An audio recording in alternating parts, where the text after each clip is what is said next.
Has the big turn which markets have been anticipating for, the turn what we've seen with some of the engineering and construction companies and industrial companies, is that real? What are the current execution challenges and what is the outlook for Q4? Historically, for construction companies which have been dependent on government businesses, Q4 tends to be a very strong quarter. Mr. Y.D. Murthy joins us, Executive Vice President with NCC. Mr. Murthy, good morning. Thank you for joining us. Let's first understand the outlook here. The outlook for the current quarter and the outlook given that Q4 historically has been a good quarter for EPC companies.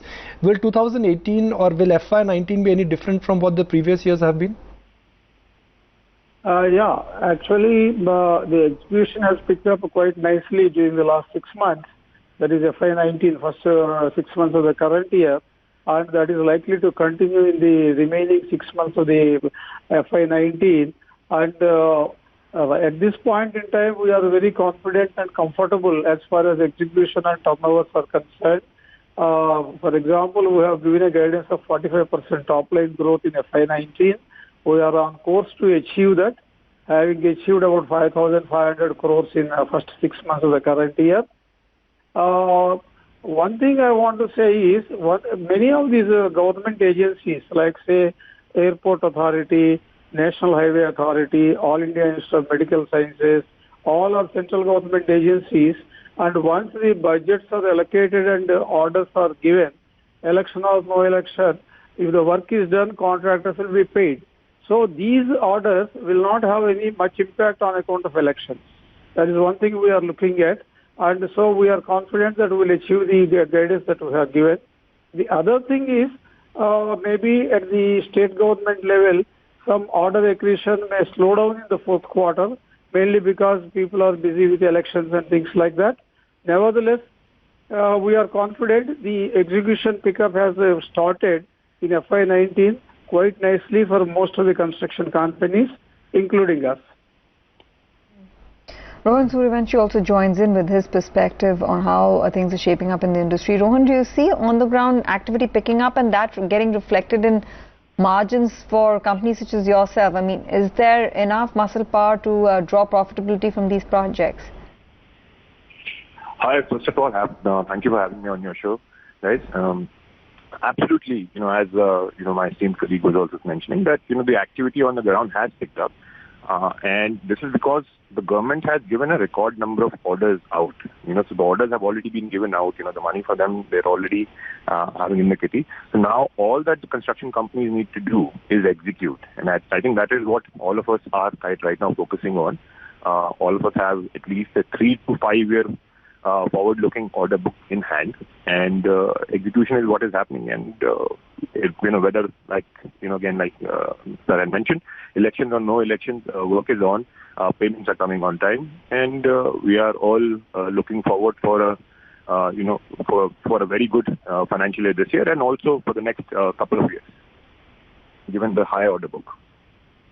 Okay, we've also got Vinayak Chatterjee from Feedback Infra as well joining on the show. Vinayak, morning. Going into 2019, despite elections, do you expect a pickup in investments, Capex?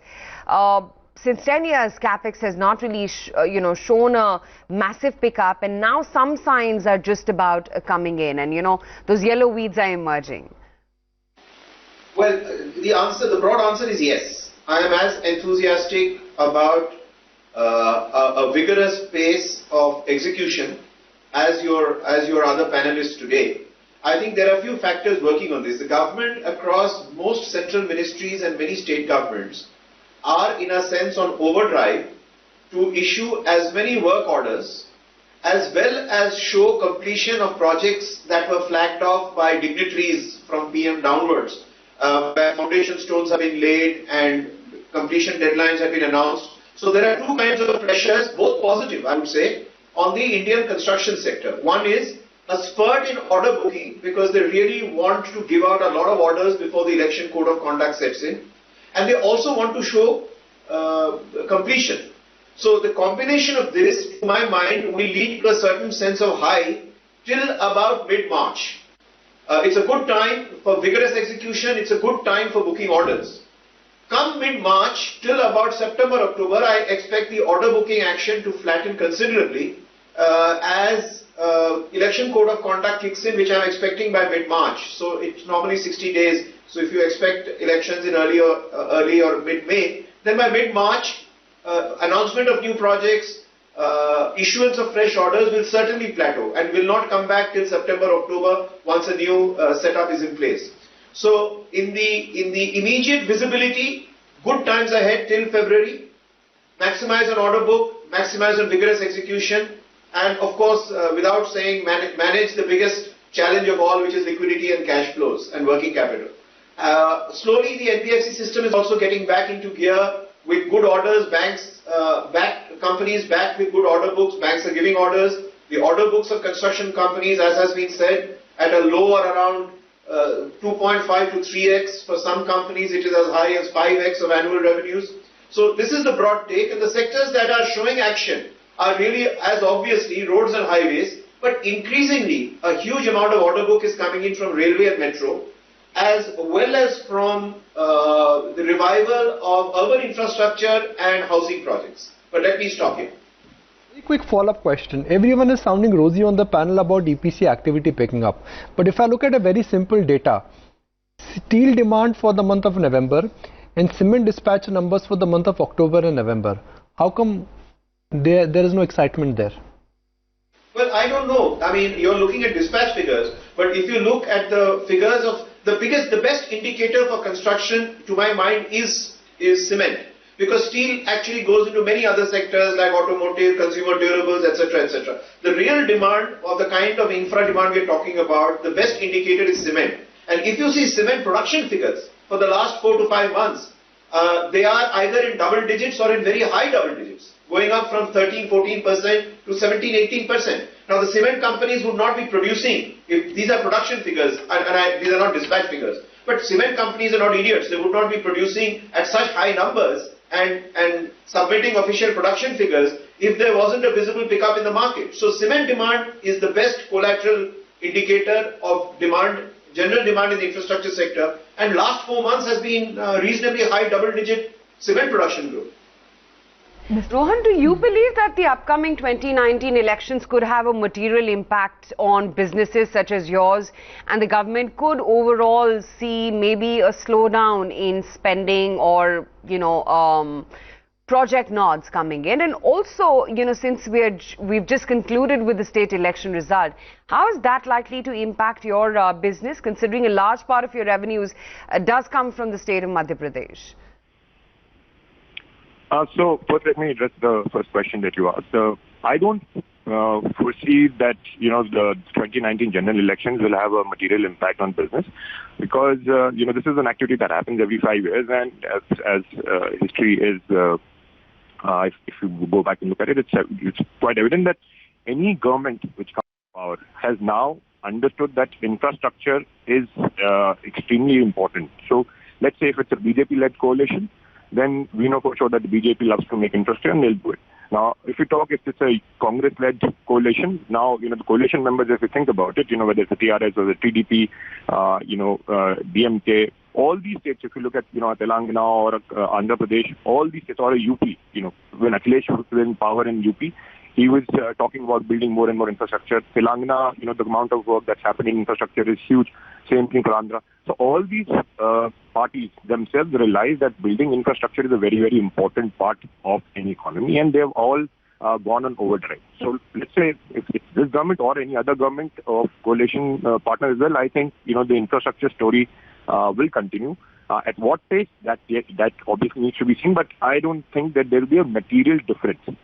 Now, coming to us in terms of how, these state elections have impacted us, 3 states that went into elections, Madhya Pradesh, Chhattisgarh and Rajasthan, all 3 states put together, our order book is not even less, is about 5% from state government. So it's a very small part of our total order book. Our total order book is 25,000 crores, out of which only 500 crores is state orders of MP and about 500 crores are state orders of Rajasthan. Everything else is from the national government. So we don't have, any issue about, governments coming and going. And our order book is primarily dependent on the national government. 95% of our order book is from the national government and spread across 17 states. So we don't care, and whether there is election in one state or not. Also, we have diversified significantly. Besides the geographical diversification, we've also diversified in different sectors. So we've gone into mining, we've gone into metro, we've gone into dams. So we've had a very diverse order book now. Mr. Murthy, any signs of election spending picking up? Same question to you, because you would get a better sense of things actually turning. First of all, the construction implementation has picked up, and also, as my colleague was telling, there is a realization on the part of the governments of the day, both central and state governments, to see that to provide infrastructure to take care of the requirements of the common man. The common man needs a good electricity supply, good water supply, good roads, good housing, etc. So the political realization that they should deliver on what the common man wants is giving very good momentum as far as the construction business is concerned, and that is required also at this point in time. And also, many state governments on the eve of elections, they go on a overdrive mode to see that a lot of orders are awarded, and so they can get some brownie points when they go to and meet the people. And so some hectic activity may be available for construction companies like us in the state government sector on the eve of elections. So overall, construction industry is doing well, and the momentum is gaining. It is percolating down the line. Not only the central government, various state governments are taking initiatives. It is going down to the municipalities, where, for example, drinking water, etc., are taken care, and also urban rejuvenation is taking place. So all these things are good for construction companies like us. You mentioned you were excited about what's happening to roads, what's happening to railways, what's happening to metro. But for 2019, if you have to pick up the single most important trend for us, and it's not about elections, it's not about interest rates, it's about picking up a theme or a sector where you think that activity is going to increase, A, and part B, where you think activity is going to decrease or a challenge could surface up which nobody is noticing right now. So the good news first, followed by the bad news then.